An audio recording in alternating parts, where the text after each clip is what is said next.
Hey guys, I welcome you all on behalf of Edumentor Educational Service Private Limited. My name is Shubham Pandey and I'm a faculty for GS and GK. और आज मैं आप सभी के बीच क्या लेकर आया हूँ, general awareness class assignment number 5।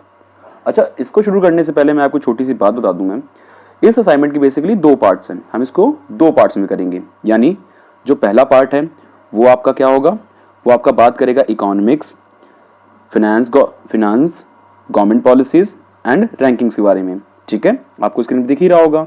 And जो दूसरा पार्ट है वो आपको क्या बताएगा, वो आपके हम उसमें कैसे क्वेश्चन डिस्कस करेंगे, उसमें हम बेसिकली मैनेजमेंट कम्युनिकेशन के क्वेश्चन डिस्कस करेंगे और साथ ही साथ करंट अफेयर्स के क्वेश्चन डिस्कस करेंगे। ठीक है, चलिए शुरू करते हैं। सो देखिए यहाँ पे आपका पहला क्वेश्चन क्या बोल रहा है। देखिए पहला क्वेश्चन पूछ रहा है आपसे, which of the following statements are not correct about the national population register. यानी इनमें से दी गई कौन सी स्टेटमेंट सही नहीं है, किसके बारे में, about the national population register. देखिए आजकल ना बड़ी कंट्रोवर्सी उठी है एंड आपने कई बार सुना भी होगा एनपीआर, और कई बार आपने सुना होगा सीएए, कई बार आपने सुना होगा, आपने एनपीआर के बारे में सुना, कई बार आपने एनआरसी के बारे में सुना। लेकिन ये दोनों चीजें क्या हैं, चलिए थोड़ा सा इसके बारे में डिस्कस कर लेते हैं ताकि आपको थोड़ी सी सहूलियत हो जाए और आपको ताकि समझ आ जाए और आपको डिफरेंस पता चल जाए कि NPR is different from NRC. ठीक है, चलिए सो देखते हैं। देखिए एनपीआर क्या है। एनपीआर जो किया गया था यानी नेशनल पॉपुलेशन रजिस्टर जो किया गया था वो पहली बार किया गया था 2010 में। कब किया गया था? 2010 में किया गया था। ठीक है, and it was again updated in 2015। याद रखना है चीज, इसको दूसरी बार कब अपडेट किया? 2015 में। एक्चुअली एनपीआर क्या है? NPR is a resistor of the usual residence of the country. मतलब यूजुअल रेजिडेंट्स यानी जो भी कोई भी यूजुअल रेजिडेंट यानी जो कंट्री के अंदर रह रहा है, irrespective of their nationality, irrespective of कहां से आया है, वो क्या इंडिया का है या उसकी नेशनैलिटी इंडियन है या नहीं। मतलब इसमें आप कह सकते हैं इसमें सभी कोई, हर कोई इंक्लूड होगा। यानी it contains the information collected at all the local level, यानी आप कह सकते हैं आपके गांव, आपके towns, at sub district level, at state level and at national level. ठीक है, और ये चीज बता दूं, ये आपको एक छोटी सी बात बता दूं, ये सारी चीजें जो एनपीआर का जो पावर है ये कहां से ड्रॉ करता है? ये ड्रॉ करता है सिटीजनशिप एक्ट 1955 से। ठीक है, अच्छा मैं बात करता हूं यूजुअल रेजिडेंट। ये यार यूजुअल रेजिडेंट कौन होते हैं? यूजुअल रेजिडेंट्स वो लोग होते हैं जो बेसिकली 6 महीने के अंदर अंदर जो इस कंट्री के अंदर आए हैं और डिसाइड कर रहे हैं। ठीक है, और या तो 6 महीने आगे रहने वाले हैं। They are called usual residents of the country. Clear है आप सभी को? यानी आप ये कह सकते हैं they are not citizen. Citizen is way more different than the usual resident of the country. Clear है? मैं आपको बताऊंगा आगे जब मैं डिस्कस करूंगा किसको, एनआरसी को। ठीक है, तो ये था एनपीआर यानी नेशनल पॉपुलेशन फॉर रजिस्टर। अब मैं बात कर रहा हूं किसकी? अब मैं बात करूंगा आपकी वो एनआरसी के बारे में। सो देखिए एनआरसी क्या है? NRC is national register for citizen. अब ये नेशनल रजिस्टर फॉर सिटीजन क्या है? देखिए जो हमारा एनपीआर है यानी नेशनल पॉपुलेशन रजिस्टर जो है वो एक डेटाबेस है, यानी जो लोग कंट्री के अंदर रह रहे हैं, बस इतना ही। ठीक है, वहीं अगर मैं बात करूं नेशनल रजिस्टर फॉर सिटीजन की, तो ये एक ऐसा डेटाबेस है जो सिर्फ और सिर्फ इंडियन सिटीजन की बात करता है। किसकी बात करता है? सिर्फ और सिर्फ इंडियन सिटीजन की बात करता है, यानी वो लोग जिनके पास भारतीय नागरिकता है। क्लियर है? एंड आपको पता है जब एनआरसी होती है यानी जब ये basically national register of citizenship, जब आपको ये सर्वे होता है तब आपको डॉक्यूमेंट प्रोड्यूस करना पड़ता है कि क्या आप इंडिया के आप सिटीजन हैं या नहीं। वहीं जब आप कह सकते हैं जब आप एनपीआर होता है यानी नेशनल पॉपुलेशन रजिस्टर की जब सर्वे होता है तब आपको ऐसा कोई डॉक्यूमेंट प्रेजेंट नहीं करना होता है। ठीक है, सो आई होप आपको ये समझ आ गया होगा। चलिए अब हम लोग थोड़ा सा आगे बढ़ते हैं। अच्छा एक चीज और बता दूं मैं कि जो हमारा एनपीआर है यानी नेशनल पॉपुलेशन रजिस्टर जो है ये किसके अंडर सेंसस किया जाता है? ये किया जाता है सेंसस कमिश्नर के अंडर। ठीक है, सेंसस कमिश्नर के अंडर किया जाता है। तो अब हम जरा क्वेश्चन की तरफ वापस आगे देखते हैं और देखते हैं कि इनमें से कौन सी दी हुई स्टेटमेंट सही नहीं है। पहला ए बोल रहा है, देखिए क्या बोलता है A it is a project of home ministry. Yes, it is a project of home ministry. बिल्कुल, ये जो एनपीआर होगा ये होम मिनिस्ट्री के अंडर होगा। दूसरी चीज, it is a substitute for Aadhaar card. Actually no, it is not a substitute for Aadhaar card. Aadhaar card is different and this NPR is different. दोनों का सब्स्टिट्यूट ये दोनों नहीं है, so the answer is B. मैं एक बार जरा फिर भी आगे पढ़ देता हूं ऑप्शंस, ताकि आपको आसानी हो जाए समझने में कि एनपीआर और क्या है। देखिए, it collect identity through 3 biometric photographs, fingerprints and Irish impression. यानी ये क्या कलेक्ट करेगा, आपके फोटोग्राफ कलेक्ट करेगा, आपके फिंगरप्रिंट्स कलेक्ट करेगा एंड आपकी पुतली यानी आंखों की इंप्रेशंस लेगा। ठीक है। एंड D1 क्या बोलता है कि all the resident above 5 years of age have to be enrolled mandatorily. बिल्कुल सही बात है। इस पॉलिसी के अंदर, यानी इस एनपीआर यानी इस नेशनल पॉपुलेशन रजिस्टर के अंदर हर इस इंसान को, यानी जो 5 साल से ऊपर है, उन सभी को एनरोल होना ही पड़ेगा। क्लियर है? चलिए अब हम लोग आगे बढ़ते हैं। देखिए अगला क्वेश्चन क्या पूछ रहा है आप लोगों से। अगला क्वेश्चन ये पूछ रहा है कि what is the purpose of make in India scheme. Make in India का जो पर्पस है वो क्या है। आप लोगों ने इस स्कीम के बारे में कई बार सुना होगा, एंड ये मोदी गवर्नमेंट की बहुत ही आप कह सकते हैं फ्यूचरिस्टिक स्कीम थी, जिसमें वो क्या कर रहा है, जिसमें जिस पर्टिकुलर ये लॉन्च कब हुई, अच्छी पहली सबसे इंपॉर्टेंट चीज ये है, please just pause this video and मुझे बताइए कि ये स्कीम लॉन्च कब हुई। सो मैं आपको बताऊं, ये जो स्कीम है, ये स्कीम लॉन्च हुई 2014 में। कब लॉन्च हुई? 2014 में। क्लियर है? Under the ministry of commerce and industry. याद रखना ये चीज, under the ministry of commerce and industries. ठीक है। एंड इसमें क्या था, it is kind of scheme. Basically आप ये सोच समझ सकते हैं कि ये स्वदेशी मूवमेंट जो था, आप जो 1905 में स्वदेशी मूवमेंट हुआ था हमारी कंट्री में, ये कहीं ना कहीं उससे इंस्पायर्ड ये मूवमेंट था। ठीक है। उससे इंस्पायर्ड सॉरी स्कीम थी। इसमें यह था कि हम जितने भी बाहर की जो बड़ी बड़ी कंपनीज हैं उनको इनवाइट करें इंडिया में। ठीक है। और उनसे ये कहें कि आप जो भी बना रहे हैं आप इंडिया के अंदर बनाइए। ठीक है, आप इंडिया के अंदर बनाइए। इसमें हमने और क्या किया, we have allowed them for the 100% FDI. We have permitted them, मतलब government has permitted them 100% FDI in all 100 sectors. जितने भी हमारे 100 सेक्टर्स हैं उनके अंदर 100% FDI को परमिट कर दिया गया। क्लियर आप सभी को? लेकिन वहीं 3 जो इंडस्ट्रीज थी उनके अंदर सिर्फ कुछ शर्तों के साथ FDI आज भी रिस्ट्रिक्टेड है। मैं आपको वो 3 इंडस्ट्रीज बता दूं जिनमें 100% FDI नहीं है। ठीक है, लिख लीजिएगा आप सभी। सो पहली है स्पेस इंडस्ट्री। स्पेस इंडस्ट्री में आप ये कह सकते हैं कि इसमें 74% FDI अलाउड है। ठीक है, इसमें 74% FDI अलाउड है। क्लियर है? उसके बाद आप कह सकते हैं डिफेंस इंडस्ट्री। डिफेंस, इसमें आपका 49% FDI अलाउड है। And the last one is media of India. Media of India, इसमें सिर्फ 26% आपका FDI अलाउ है। ठीक है, क्लियर है आप सभी को? चलिए अब हम लोग आगे बढ़ते हैं। अच्छा, पहले तो हम लोग वापस आते हैं इस क्वेश्चन की तरफ एंड डिस्कस करते हैं कि इसका मेन पर्पस क्या था। सो क्वेश्चन नंबर 2 क्या बोलता है, what is the purpose of make in India scheme. So पहला है A, to make India a global economy या global country. B, to encourage small industries in India to open branches all over the world. C, to attract businesses from around the world to invest and manufacture in India. और D, to increase HDI यानी Human Development Index in India. सो अभी हमने discuss किया कि क्या कर रहे हैं मेक इन इंडिया स्कीम में।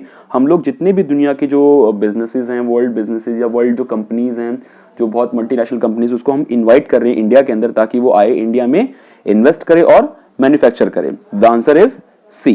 क्लियर है? चलिए हम लोग आगे बढ़ते हैं।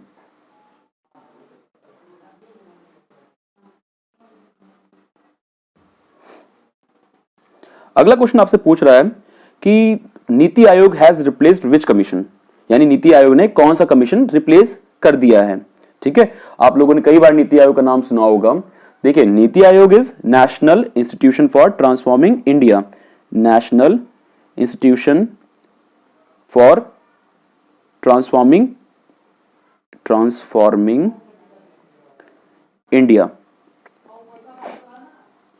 Transforming India. अच्छा, ये कब फॉर्म हुआ? ये फॉर्म हुआ 2014 में। कब फॉर्म हुआ? 2014 में फॉर्म हुआ। ठीक है, 2014 में फॉर्म हुआ। क्लियर है? अच्छा, तो पहले एक बार पढ़ लेते हैं कि Niti Aayog has replaced which of the commission, उसके बाद हम इसको आगे डिस्कस करेंगे। So A urban commission, B finance commission, C judicial commission, या D is planning commission. So answer is D planning commission. Planning commission को नीति आयोग ने रिप्लेस कर दिया है, ठीक है। सो NITI Aayog same as planning commission जैसा ही काम कर रहा है, लेकिन थोड़े से अब इसका स्ट्रक्चरल चेंज आ चुका है। देखिए पहले प्लानिंग कमीशन क्या करता था, 5 ईयर प्लान बनाता था, यानी पंचवर्षीय योजना बनाता था, जिसमें वो 5 ईयर के आप ये समझ सकते हैं कि वो सोचते थे कि मतलब एक ड्राफ्ट तैयार करते थे जिसमें उनको आगे 5 साल में क्या करना है उसके बारे में डिस्कशन होता था और एक पॉलिसी बनाते थे। वहीं अब फॉर्मली जो है देखा जाए तो अब नीति आयोग जो है ऐसा कोई 5 ईयर प्लान नहीं बनाता है, उनका एक अपना अलग सेट ऑफ विजन है। वहीं नीति आयोग की मैं बात करूं तो नीति आयोग के जो एक्स ऑफिशियो चेयरमैन होते हैं वो कौन होते हैं, वो होते हैं प्राइम मिनिस्टर ऑफ इंडिया। कौन होते हैं, prime minister of India. Ex officio chairman जो होते हैं वो प्राइम मिनिस्टर ऑफ इंडिया होते हैं। एक्स ऑफिशियो का यहां मतलब ये है कि जो भी प्राइम मिनिस्टर ऑफ इंडिया बनेगा वो ऑटोमेटिकली नीति आयोग का जो ऑफिस है वो अज्यूम कर लेगा, ठीक है। नीति आयोग का ऑफिस वो अज्यूम कर लेगा। सो अभी हमारे प्राइम मिनिस्टर कौन है, Shri Narendra Modi. So technically he is the current chairman of the NITI Aayog. Clear है। वही वाइस चेयरमैन कौन है, वाइस चेयरमैन जो है नीति आयोग के वो हैं राजीव कुमार। एंड सीईओ कौन है, सीईओ इज अमिताभ कांत।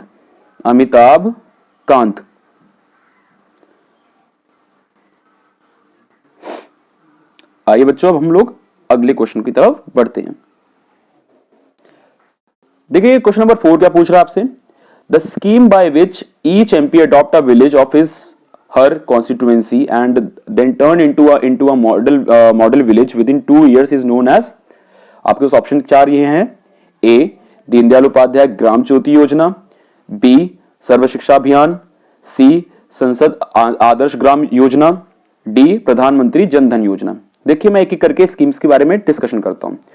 देखिए ए जो दीनदयाल उपाध्याय ग्राम ज्योति योजना जो है, ये ऐसी स्कीम है जिसमें जिन गांवों में आज तक कभी बिजली नहीं पहुंची है या इलेक्ट्रिसिटी नहीं पहुंची है, उनको इलेक्ट्रिसिटी पहुंचाना और इस कंट्री को 100% इलेक्ट्रिसिटी, आप ये कह सकते हैं 100% जितने भी रूरल एरियाज में उसको इलेक्ट्रीफाइड करना, ठीक है। दिस इज दीनदयाल उपाध्याय ग्राम ज्योति योजना। वहीं मैं बात करूं सर्व शिक्षा अभियान की, तो Sarva Shiksha Abhiyan is education for all and it was started in back then in 2002, ठीक है। सो जिसमें जितने भी प्राइमरी जो from childrens which are between the age of like 5 to 14 उनको आप ये कह सकते हैं एजुकेशन प्रोवाइड करना। उसके बाद अब मैं बात करता हूं संसद आदर्श ग्राम योजना। यही वो स्कीम है जिसके अंडर एक बेसिकली क्या करेंगे, जो भी सांसद या हमारे जो एमपीज हैं, मेंबर ऑफ पार्लियामेंट हैं, वो एक पर्टिकुलर गांव को अडॉप्ट करेंगे, एक विलेज को अडॉप्ट करेंगे और उसको एक मॉडल विलेज बनाएंगे, जिससे देख के जितने भी आसपास के गांव में वो बनाए जाएंगे। सो द आंसर इज संसद आदर्श ग्राम योजना, ठीक है, सी। वही मैं बात करूं प्रधानमंत्री जनधन योजना का, तो ये जो स्कीम थी ये थी इकोनॉमिक इंक्लूजन, यानी जो लोग जिनके पास आज तक कभी खाता नहीं था, आज तक वो कभी बैंक नहीं गए थे, उनके लिए क्या था, उनके लिए खाता खुलवाकर एंड उनको एक आप ये कह सकते हैं इकोनॉमिक इंक्लूजन, यानी उनको एक हमारी कंट्री की इकोनॉमी में उनको इन्वॉल्व करना। This is Jan Dhan, this is प्रधानमंत्री जनधन योजना। क्लियर है। चलिए हम लोग आगे बढ़ते हैं। अब हम देखिए क्वेश्चन नंबर 5 क्या पूछ रहा है आप लोगों से, which of the following organisation is associated with HRD ministry. इनमें से कौन सा ऐसा जो ऑर्गेनाइजेशन है जो एसोसिएटेड है HRD ministry. HRD is human resource development ministry, ठीक है। एंड इसके जो अभी मिनिस्टर हैं वो हैं प्रकाश जावड़ेकर। कौन है, प्रकाश जावड़ेकर। प्लीज आप लोग कहीं इसको साइड नोट में लिख लीजिएगा, प्रकाश जावड़ेकर।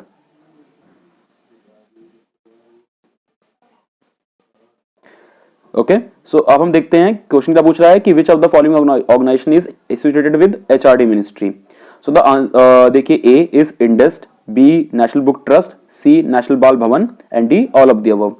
जब मैं बात करता हूं इंडस्ट की, तो इंडस्ट का फुल फॉर्म क्या है, कोई बता सकता है please, just pause it and मुझे बताइए। ओके चलिए मैं बताता हूं। The full form is INDEST is Indian national digital library in engineering science and technology. I am repeating it again, Indian National Digital Library in Engineering Sciences and Technology. It was formed in 2003, ठीक है, and ये किसके under आता है, ये HRD ministry के ही under आता है। क्लियर है? चलिए अब हम आगे देखते हैं। नेशनल बुक ट्रस्ट, देखिए नेशनल बुक ट्रस्ट जो है, नेशनल बुक ट्रस्ट ये फॉर्म हुआ था 1957 में। ठीक है, नेशनल बुक ट्रस्ट फॉर्म हुआ था 1957 में। एंड इसके फाउंडर कौन थे, आप ये कह सकते हैं हमारे देश के पहले प्रधानमंत्री कौन, जवाहरलाल नेहरू जी। ठीक है, सो नेशनल बुक ट्रस्ट उन्होंने फॉर्म किया था कब, 1957 में। क्लियर है? और इंडेक्स फॉर्म हुआ था 2003 में। अच्छा, आज मैं आपको एक और चीज बता दूं, नेशनल बुक ट्रस्ट का काम क्या होता है कि उनका काम होता है बेसिकली जो लो कॉस्ट जो किताबें हैं उनको पब्लिश करना और आम जनता तक पहुंचाना। ठीक है, अब मैं बात करता हूँ नेशनल बाल भवन। अच्छा, उससे पहले मैं वापस आता हूँ, नेशनल बुक ट्रस्ट भी एचआरडी मिनिस्ट्री के अंडर ही आता है। क्लियर है आप सभी को? उसके बाद मैं बात करता हूँ नेशनल बाल भवन। देखिए national Bal Bhavan again it was founded by our first prime minister of India, that is Jawaharlal Nehru. ठीक है, इन 1956। क्लियर है? एंड आपको जान के हैरानी होगी कि इसकी जो पहली चेयरपर्सन थी, ठीक है, वो कौन थी, इंदिरा गांधी। ठीक है, इसकी चेयरपर्सन पहली कौन थी, इंदिरा गांधी। ठीक है, अच्छा क्लियर है? अच्छा, आपको पता है कि अभी इस कंट्री के अंदर टोटल 73 बाल भवन हैं। ठीक है, क्लियर है? और ये भी एचआरडी मिनिस्ट्री के अंडर आता है। So the answer is all of the above. Clear है? चलिए हम लोग आगे बढ़ते हैं, आगे देखते हैं द करेक्ट क्रोनोलॉजिकल ऑर्डर। सो आप यहां क्रोनोलॉजी समझिए। ठीक है, सो एक एक करके हम लोग पहले डिस्कस करते हैं स्कीम्स क्या हैं। देखिए स्कीम मिड डे मील। देखिए मिड डे मील क्या है, मिड डे मील बेसिकली ऐसी स्कीम है जिसमें आप ये कह सकते हैं वो स्कूली बच्चे जिनको बेसिकली लंच में एक न्यूट्रिशनल वैल्यू वाला खाना दिया जाएगा। ठीक है, this is mid day meal scheme जो हर सरकारी स्कूल में चलता है। एंड अगला is RTE sorry, right to education. ठीक है, राइट टू एजुकेशन क्या है, राइट टू एजुकेशन एक ऐसा एक्ट है जो पास हुआ 2009 में जिसमें कंपल्सरीली एजुकेशन की बात की है for poor childrens between the age of 6 to 14 in India. And आपको पता है जो राइट टू एजुकेशन है, it is a fundamental right under article 21A। ठीक है, आप प्लीज भूलना नहीं, it is a fundamental right under article 21A। Clear है? ओके, एंड देन बात करते हैं SSA यानी सर्व शिक्षा अभियान। सर्व शिक्षा अभियान जिसको हमने पहले भी डिस्कस किया, सर्व शिक्षा अभियान। देखिए ये सर्व शिक्षा अभियान भी 2002 में लॉन्च हुआ था। ठीक है, अच्छा मैं एक एक करके बताता हूँ इनकी लॉन्चिंग ईयर क्या क्या है। देखिए मिड डे मील जो लॉन्च हुई वो लॉन्च हुई 1995 में। ठीक है, एंड जो राइट टू एजुकेशन लॉन्च हुआ वो 2009 में लॉन्च हुआ। वहीं सर्व शिक्षा अभियान जो लॉन्च हुआ वो 2002 में लॉन्च हुआ। I am repeating it again, mid day meal जो लॉन्च हुई वो लॉन्च हुई 1995 में। सर्व शिक्षा अभियान जो लॉन्च हुआ वो 2002 में हुआ। राइट टू एजुकेशन जो लॉन्च हुआ वो 2009 में हुआ। So this is the correct chronology. So आप क्रोनोलॉजी समझ ही गए होंगे। क्लियर है? चलिए अब हम लोग आगे बढ़ते हैं। ओके, सो अगला क्वेश्चन जो है क्वेश्चन नंबर 7 की तरफ हम लोग आ गए हैं। क्वेश्चन नंबर 7 देखिए एक बार, ये क्या बात करता है कि governing council of NITI Aayog includes, कि नीति आयोग की गवर्निंग काउंसिल में कौन कौन से मेंबर्स इंक्लूड होते हैं। सो देखिए आपके पास क्या क्या ऑप्शन दे रखा है। ऑप्शन 1 है प्राइम मिनिस्टर, ऑप्शन 2 है फाइनेंस मिनिस्टर, ऑप्शन 3 है chief ministers of all the states. ठीक है, सो देखिए नीति आयोग की जो आप कह सकते हैं जो गवर्निंग काउंसिल है उसमें हमारे प्राइम मिनिस्टर आते हैं क्योंकि obviously he is the x official chairman of the NITI Aayog. ठीक है, उसके बाद साथ ही साथ इसमें chief ministers of all the states आते हैं। कौन आते हैं? Chief ministers of all the states. Clear है? तो the answer is 1 and 3 only. साथ ही साथ chief ministers of all the state plus 2 जो यूटी हैं, 2 यूटी के सीएम्स भी आते हैं। CM's of 2 UT that is Delhi and Puducherry. ठीक है, इन दोनों के सीएम्स भी आते हैं। साथ ही साथ आप ये कह सकते हैं अंडमान निकोबार के लेफ्टिनेंट गवर्नर्स भी आते हैं। चलिए अब हम लोग आगे बढ़ते हैं। सो अगला क्वेश्चन है क्वेश्चन नंबर 8। देखिए क्वेश्चन नंबर 8 देखिए क्या बात करता है। क्वेश्चन नंबर 8 बात करता है कि which of the following statement is true about the economic growth. इनमें से कौन सी स्टेटमेंट सही है इकोनॉमिक ग्रोथ के बारे में। ठीक है, चलिए अब देखते हैं इसमें क्वेश्चन में, देखिए क्या क्या दे रखा है इसमें, आपके पास ऑप्शंस क्या क्या दे रखे हैं।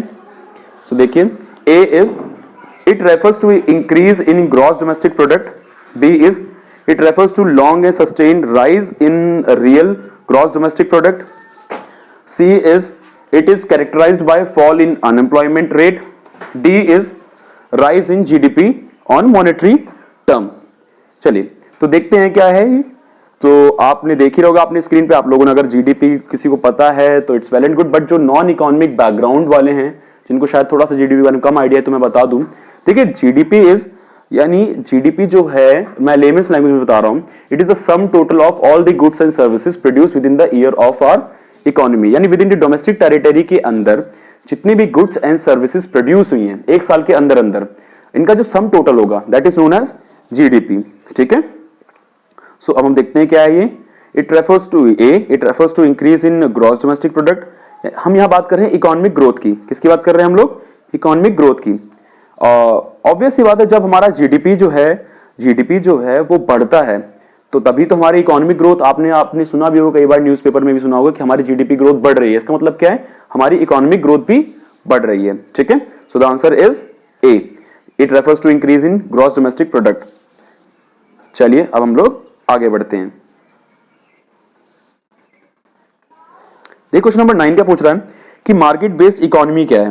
मार्केट बेस्ड इकोनॉमी का मतलब क्या होता है। ठीक है, देखिए मार्केट बेस्ड इकोनॉमी का मतलब यह है कि जब जितनी भी आप ये कह सकते हैं कि डिमांड एंड सप्लाई वो किसके हाथ में हो, वो एक मार्केट के हाथ में हो। ठीक है, एंड जो भी डिसीजन मेकिंग किसकी हो, वो मार्केट के लोग, यानी डिमांड एंड सप्लाई पे वो सारे डिसीजन लिए जाएं, that is known as the market based economy. चलिए पहले एक बार हम ऑप्शन पढ़ लेते हैं। ऑप्शन ए आपको दे रखा है, all economic decision are taken based on the demand and supply forces. B दे रखा है, some economic decision are taken by government and other are left to market forces. C दे रखा है, government has full control over the private sector. D दे रखा है, economic decision are taken after keeping the view of social welfare.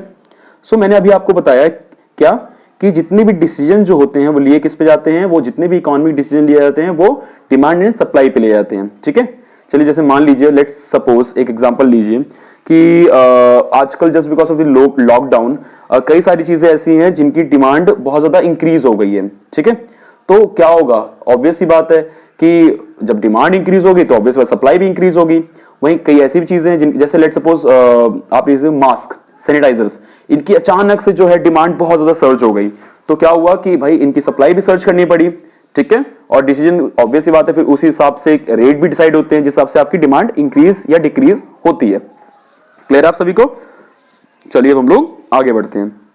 देखिए question number 10 क्या पूछ रहा है आप सभी से। क्वेश्चन नंबर 10 पूछ रहा है, सस्टेनेबल डेवलपमेंट इंप्लाइज, कि सस्टेनेबल डेवलपमेंट एक्चुअली है क्या। ठीक है, सस्टेनेबल डेवलपमेंट, वो बेसिकली सस्टेनेबल डेवलपमेंट बात करता है ऐसी डेवलपमेंट की जिसमें आपके जो एनवायरमेंट है, आपके आसपास का जो एनवायरमेंट है उसको हार्म भी ना हो, और फ्यूचर जनरेशन के लिए वो सारी चीजें, यानी जो आपकी रिसोर्सेज हैं, जो आपके नेचुरल रिसोर्सेज हैं, वो फ्यूचर जनरेशन के लिए भी बच जाएं। ठीक है, that is known as sustainable development. चलिए अब ऑप्शंस देखते हैं एक बार। ऑप्शन ए देखिए क्या दे रखा है, A sustainable rise in real GDP, B long lasting development without negatively impacting the environment, C full exploitation of natural resources, या D reduction in employment and poverty. तो द आंसर इज बी, यानी जिसमें क्या हो कि long lasting development भी हो और जिसमें एनवायरमेंट को हमारे नुकसान भी ना हो। ठीक है, और क्या हो, और दूसरी चीज क्या हो कि हम एनवायरमेंट को ऐसा यूज करें, हमारे नेचुरल रिसोर्सेज को ऐसा यूज करें जो हमारे फ्यूचर जनरेशन के लिए भी बचा रहे। क्लियर है। अच्छा एक चीज और है, जब मैं यहाँ पे सस्टेनेबल डेवलपमेंट की बात करता हूँ तो आप सभी को मैं बता दूं, यूनाइटेड नेशन ऑर्गेनाइजेशन ने सस्टेनेबल डेवलपमेंट गोल्स डिसाइड कर रखे हैं। ठीक है, SDG, जो वो अचीव करना चाहते हैं 2030 तक। कब तक, 2030 तक अचीव करना चाहते हैं। देयर आर 17 गोल्स, एंड ये आप please just find out which are these 17 goals. ये आपके एग्जाम पर्सपेक्टिव से, एग्जाम पॉइंट ऑफ व्यू से बहुत ज्यादा जरूरी है कि आपको 17 सस्टेनेबल डेवलपमेंट गोल्स आने ही चाहिए। कई बार ये एग्जाम से पूछे जाते हैं। ठीक है, चलिए अब हम लोग आगे बढ़ते हैं। अगला क्वेश्चन आपके सामने आता है कि mixed economy implies, mixed economy का मतलब क्या होता है। तो देखिए यार, मिक्स्ड इकोनॉमी का मतलब जहां पे आपके प्राइवेट सेक्टर भी हो, जहां पे आपके गवर्नमेंट सेक्टर भी हो, ठीक है। यानी वो इकोनॉमी, अब जैसे मैं मान लेता हूं, जैसे आपको पता है टाइप्स ऑफ इकोनॉमी बेसिकली हम लोग देखते हैं आमतौर पे 3 तरह की इकोनॉमी, यानी पहली कैपिटलिस्ट, ठीक है, कैपिटलिस्ट, दूसरी सोशलिस्ट एंड तीसरी मिक्स्ड इकोनॉमी। यानी कैपिटलिस्ट इकोनॉमी वो इकोनॉमी जिसमें पूरा आप कह सकते हैं कि जिसमें मार्केट बेस्ड इकोनॉमी कह सकते हैं। सोशलिस्ट इकोनॉमी वो इकोनॉमी जिसमें सारा कंट्रोल गवर्नमेंट के हाथ में होता है। मिक्स्ड इकोनॉमी जो इन दोनों को मिला के कैपिटलिस्ट प्लस सोशलिस्ट, यानी कुछ कंट्रोल कहीं गवर्नमेंट के हाथ में, कुछ कंट्रोल कहीं प्राइवेट प्लेयर्स के हाथ में है। क्लियर है? अच्छा, एक और चीज मैं आपको बता दूं कि India is the best example of mixed economy, ठीक है। हम सोशलिस्ट भी हैं, कैपिटलिस्ट भी हैं जरूरत पड़ने पे, ठीक है।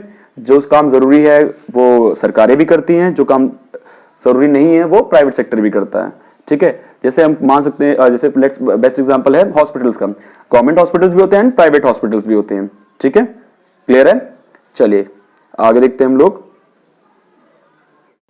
इसका वैसे आंसर क्या है?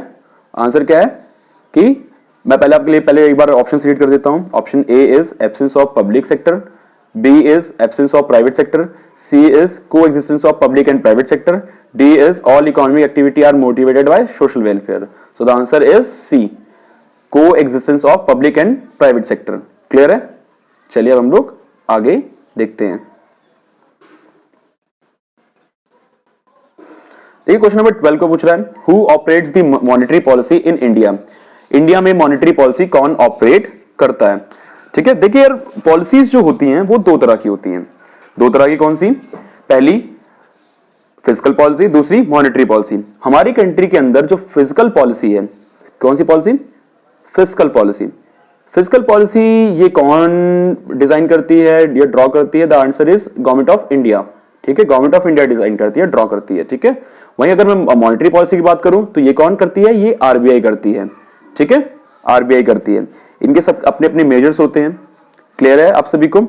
ओके, सो आरबीआई क्या करती है? आरबीआई बेसिकली मॉनेटरी पॉलिसी 2 तरीके से, देखिए मॉनेटरी पॉलिसी के 2 कंपोनेंट है, that is one, first is आप ये कह सकते हैं क्वालिटेटिव, सेकंड इज क्वांटिटेटिव, ठीक है। तो मेजर्स है जिससे वो क्या करती है, जिससे वो इन्फ्लेशन या डिफ्लेशन को आप ये कह सकते हैं इन्फ्लेशन डिफ्लेशन को कम या ज्यादा करती है, क्योंकि डिपेंड करता है कि अभी सिचुएशन क्या है, ठीक है, उसके उस हिसाब से आरबीआई डिसीजन लेती है। इसके बारे में हम कभी और डिस्कस करेंगे। इसका फिलहाल आंसर देख लेते हैं हम लोग। फिलहाल इसका आंसर क्या है? The answer is RBI, reserve bank of India, ठीक है। चलिए हम लोग अगले क्वेश्चन की तरफ मूव ऑन करते हैं। देखिए अगला क्वेश्चन क्या पूछ रहा है? अगला क्वेश्चन आपसे पूछता है कि forward market commission to be merge with which organization. Forward market commission किसके साथ मर्ज होने वाला है? देखिए फॉरवर्ड मार्केट कमीशन क्या था? फॉरवर्ड मार्केट कमीशन जो था वो बेसिकली जो गुड्स आप ये कह सकते हैं जो फूड कमोडिटी थी, यानी कौन सी कमोडिटी?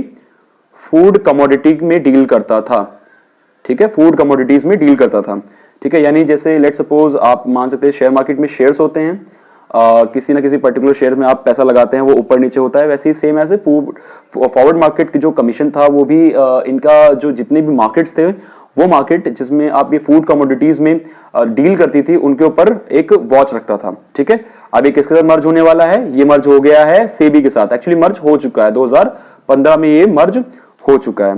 क्लियर है? अच्छा, जब सेबी की बात उठी है तो मैं आपको थोड़ी 1-2 चीजें बता दूं अबाउट दी सेबी। देखिए सेबी जो है security and exchange board of India है। ये बेसिकली कब आया था रोल प्ले में, या कब फाउंड हुआ था? It was founded in 1988। कब फाउंड हुआ? 1988 में फॉर्म हुआ, ठीक है।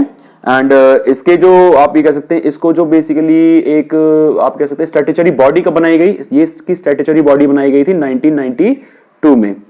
क्लियर है? और इसके जो अभी करंट में चेयरमैन है वो हैं अजय त्यागी। कौन है? Ajay Tyagi is the current chairman. Clear है आप सभी को?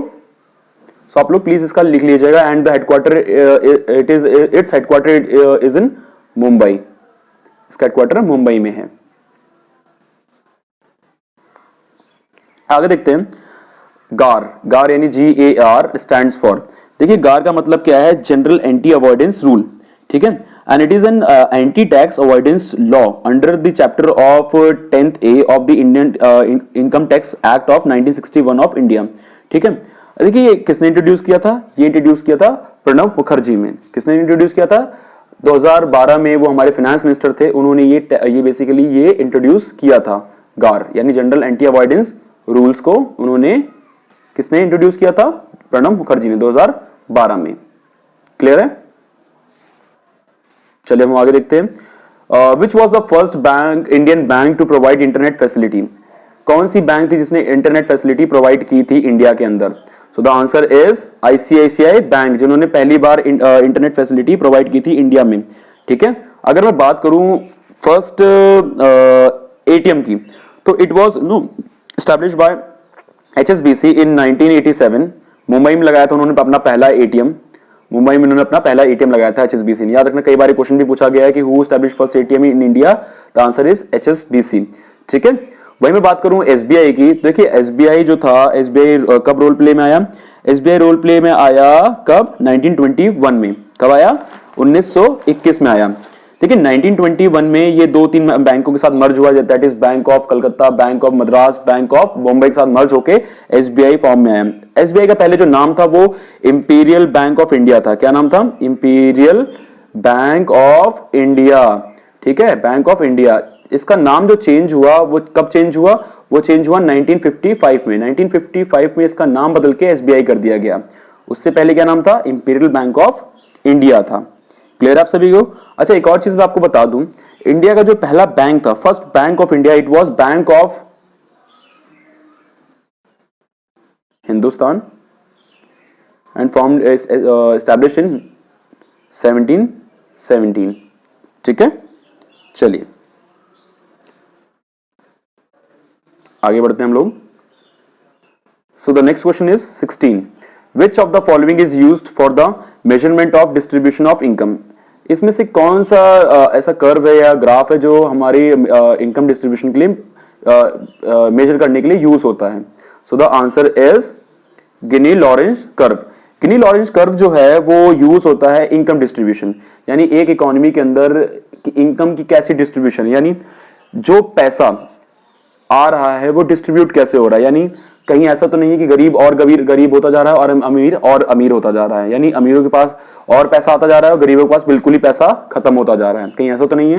एंड ये चीज जो है ना, इस चीज को कैलकुलेट करने के लिए जो ग्राफ हम यूज करते हैं, जो बेसिकली कर्व यूज करते हैं, that is Gini Lorenz curve. ठीक है, so Gini Lorenz curve portrays the graph between cumulative shares of people from the lowest to highest income versus cumulative share of income earned. ठीक है, clear है आप सभी को? चलिए अब हम लोग आगे बढ़ते हैं। Next question is question number 17। क्या पूछ रहा है कि लिक्विडिटी रेफर्स टू, लिक्विडिटी किसे कहते हैं? आप लोगों ने कई बार पढ़ा भी होगा। देखिए, लिक्विडिटी का मतलब है वो ऐसी चीज, बेसिकली आप ये कह सकते हैं कि कोई भी एसेट ऐसा जो तुरंत कन्वर्ट हो जाए इनटू हार्ड कैश। ठीक है, तुरंत ही कन्वर्ट हो जाए इनटू हार्ड कैश। ठीक है, सो द लिक्विडिटी का आंसर क्या है? इसमें देखिए ऑप्शन क्या क्या दे रखे हैं आपके पास। A, wealth available with investor. B, ease with which asset can be converted into the money. C is currency convertibility. D is all of the above. So मैंने अभी आप सभी को बताया क्या कि एसेट्स जो हैं वो तुरंत कन्वर्ट हो जाए, वो किस में कन्वर्ट हो जाए? तुरंत ही कैश में कन्वर्ट हो जाए। So the answer is B. Clear आप सभी को? चलिए हम लोग आगे बढ़ते हैं। आगे देखते हैं नेक्स्ट क्वेश्चन क्या पूछ रहा है। Which of the following statement is true about the primary deficit? इनमें से कौन सा क्वेश्चन, इसमें से कौन सा ऑप्शन सही है प्राइमरी डेफिसिट के बारे में? ठीक है, देखिए प्राइमरी डेफिसिट आपको पता है क्या होता है? Primary deficit it is the amount by which the total expenditure of a government exceeds the total income, उसे हम प्राइमरी डेफिसिट कहते हैं। यानी जितनी हमारी इनकम है, ठीक है, उससे ज्यादा हमारे खर्चे हैं, यानी आमदनी 98 एंड खर्चा इज रुपया। ठीक है, यानी हमारी इनकम जो है बहुत ही ज्यादा कम है और हमारे एक्सपेंडिचर बहुत ही ज्यादा है, तो क्या होती है? ऑब्वियस सी बात है, हम लोग प्राइमरी डेफिसिट या डेफिसिट में आ जाते हैं। ठीक है, क्लियर है? सो आप में से प्लीज इसको देखिए क्या है। अच्छा, एक और चीज है कि जब हमारे पास, ऑब्वियस सी बात है, जब पैसा नहीं होता तो हम बोरो भी करते हैं। जब हम बोरो करते हैं तो हमें इसमें इंटरेस्ट भी पे करना पड़ता है ना? सो आइए इसमें ऑप्शंस देखते हैं क्या क्या है। A is it is the difference between revenue receipt and revenue expenditure. B is it is the difference between capital receipt and interest payment.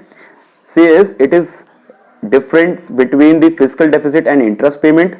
D is it is addition of fiscal deficit and interest payment. So please just try. So इसका आंसर क्या है?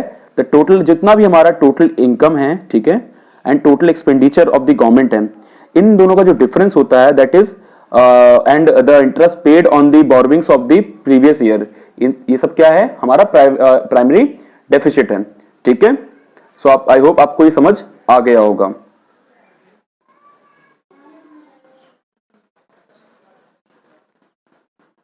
अगला question देखते हैं. Question number 19.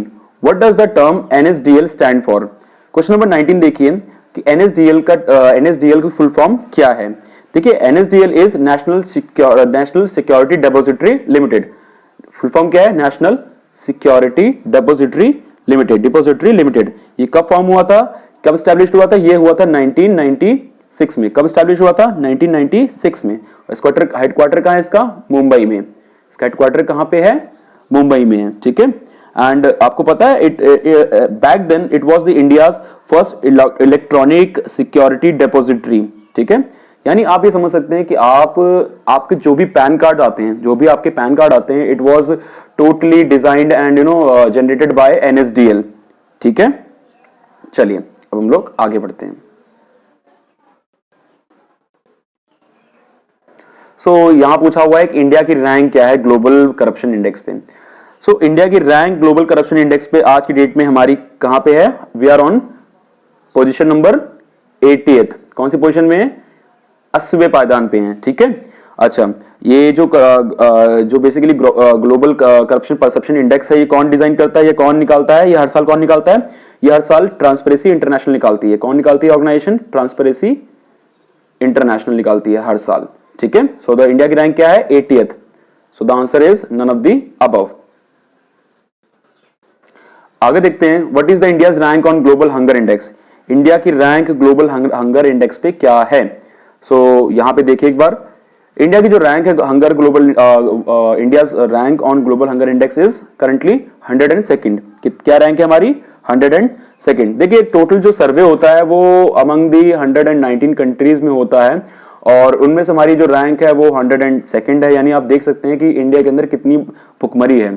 So I request you all to don't waste any food, और आपकी जितनी जरूरत हो उतना ही खाना लीजिए, बर्बाद मत कीजिए, क्योंकि जब आप खाना बर्बाद करते हैं तो वो कहीं ना कहीं किसी और के लिए, आप ये समझ लीजिए, प्लेट से वो चीज छीनी जाती है. So please just don't waste your food. Okay, so India की रैंक कितनी है? इंडिया की रैंक है 102nd अमंग दी 119 कंट्रीज. अच्छा, एक और चीज बता दूं मैं आपको, हमारे जो पड़ोसी है वो ज्यादा अच्छा हमसे काम कर रहे हैं. यानी नेपाल हमसे बेटर है, श्रीलंका हमसे बेटर है, इवन बांग्लादेश हमसे बेटर है, ठीक है. तो चाइना हमसे बेटर है, पाकिस्तान थोड़ा हमसे नीचे है, but Pakistan is not a country जिससे हम कंपेयर करें. सो the answer is 102nd. Clear है? अब हम लोग आगे बढ़ते हैं. आगे पूछा है अगला क्वेश्चन क्या है कि revealed preference theory was propounded bye. Revealed preference theory किसने प्रोपाउंड की थी या किसने दी थी? द आंसर इज, पहले हम लोग ऑप्शन देखते हैं. ए, ऑप्शन ए क्या है? Adam Smith. बी है मार्शल. सी है पीए सैमुअल्सन. डी है जेएस मिल. ठीक है, तो किसने दी रिवील्ड प्रेफरेंस थ्योरी? ये दी थी आपकी पीए सैमुअल्सन ने दी थी. किसने दी थी? पीए सैमुअल्सन ने. कब दी थी? 1938 में दी थी. कब दी थी? 1938 में. देखिए back then it was a major breakthrough in the theory of this demand. आपको पता है कि इससे आसान हो गया. क्या आसान हो गया? कि it made possible the establishment of law of demand directly without the use of indifference curve. यानी अब इंडिफरेंस कर्व यूज करने की जरूरत नहीं पड़ी हमें, and without taking their restrictive assumption.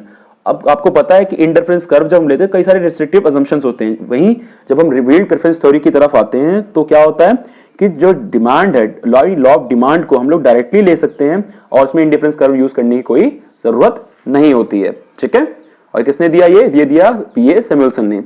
ठीक है, चलिए हम लोग आगे बढ़ते हैं. क्वेश्चन नंबर 23 देखिए क्या पूछ रहा है कि the annual record for all the monetary transaction of a country with each other countries of the world is known as. आपके पास ऑप्शन क्या है? Balance of trade, A. B balance of monetary receipt, C balance of payments, D balance sheet. देखिए इसका आंसर क्या है? Balance of payment. इसका आंसर क्या है? Balance of payments. ठीक है, बैलेंस ऑफ पेमेंट देखिए क्या है कि हर कंट्री एक दूसरे से व्यापार करती है, यानी हर कंट्री एक दूसरे से क्या करती है? ट्रेड करती है. तो आपको पता है इंपोर्ट एक्सपोर्ट करती है एक दूसरी कंट्री, तो जो इंपोर्ट एंड एक्सपोर्ट कर रही है उनका जो सम टोटल है, यानी आप इनका कह सकते हैं कंट्री जो अपने पास जो एक रिकॉर्ड रखती है, that record is balance of payment. ठीक है, यानी बीओपी, आपको पता है बीओपी को, बैलेंस ऑफ पेमेंट को और क्या कहते हैं? बीओपी को हम लोग B balance of international payments भी बोलते हैं। याद रखना ये चीज, कभी आपसे क्वेश्चन पूछ लिया जाए क्या, बैलेंस ऑफ इंटरनेशनल पेमेंट्स भी बोलते हैं इसको कई बार। ठीक है, and it is a record of all economic transaction between the resident of the country and the rest of the world. ठीक है, in a particular period of time. Clear है? देखिए ये जो है ना, इसमें जो रिकॉर्ड होता है, ये आपका क्या रिकॉर्ड होता है? इसमें जो इंडिविजुअल की हुई ट्रांजैक्शन, फर्म की हुई ट्रांजैक्शन एंड गवर्नमेंट बॉडीज की हुई transaction between the world economics. ठीक है, यानी आपस में जो ट्रेड हुआ है उन सबका जो ट्रांजैक्शन का जो आप ये कह सकते हैं एक रिकॉर्ड होता है, that is known as balance of payments. Clear है? चलिए हम लोग आगे बढ़ते हैं। क्वेश्चन नंबर 21 आपसे देखिए क्या पूछ रहा है। क्वेश्चन नंबर 24 आपसे पूछता है कि one of the essential condition of monopolistic market. तो देखिए यार, मैं अगर बात करूं कि क्लासिफिकेशन ऑफ मार्केट स्ट्रक्चर, तो देखिए दो तरह के मार्केट स्ट्रक्चर जो होते हैं वो आपको देखने को मिलते हैं।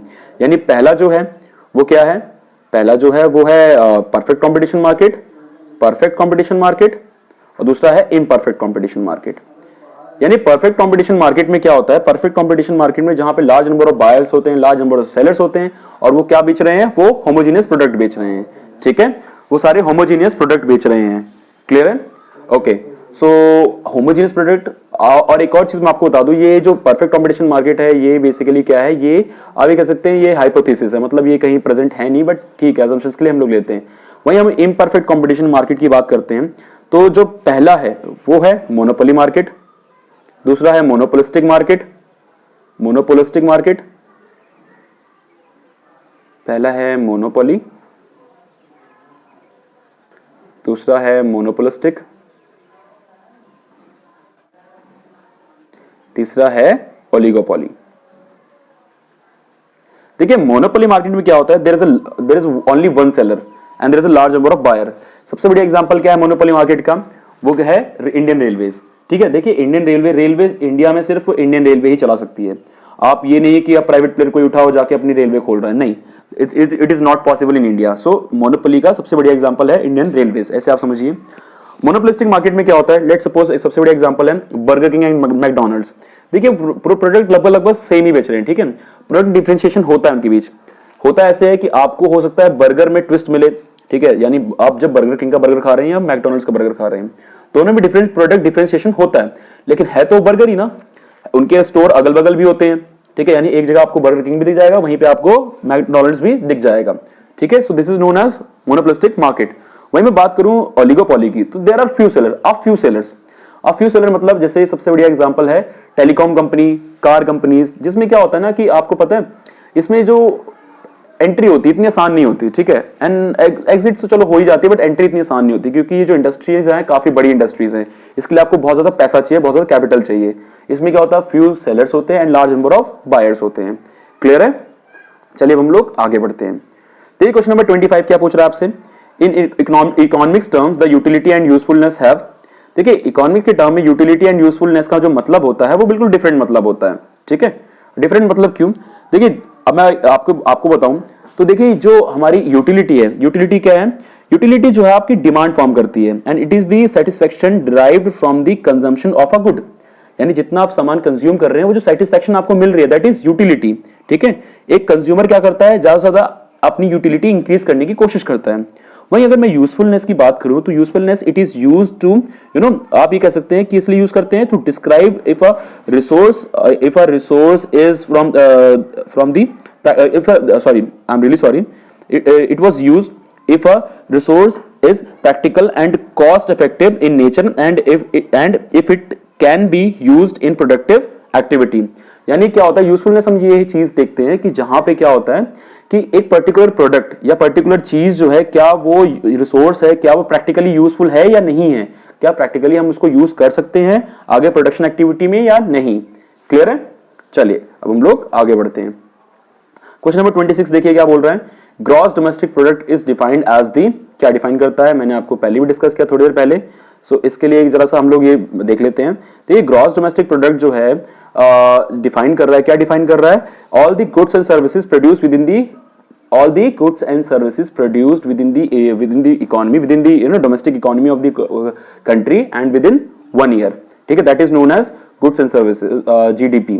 ठीक है, GDP आप भी कह सकते हैं, कईयों को शायद यहाँ पे नॉन इकोनॉमिक बैकग्राउंड के हैं, तो मैं समझा दूं व्हाट इज जीडीपी. देखिए जीडीपी में क्या होता है, कई सारे लोग रोल प्ले में आते हैं, लेकिन यहाँ पे सिर्फ 2 लोग अभी फिलहाल हम लोग ले रहे हैं जो इंपॉर्टेंट है आपके लिए. That is first is household, second is firms. देखिए हाउस होल्ड क्या करता है, पैसा बचाता है, ठीक है, and they are also consumer, दोनों चीजें कर रहा है.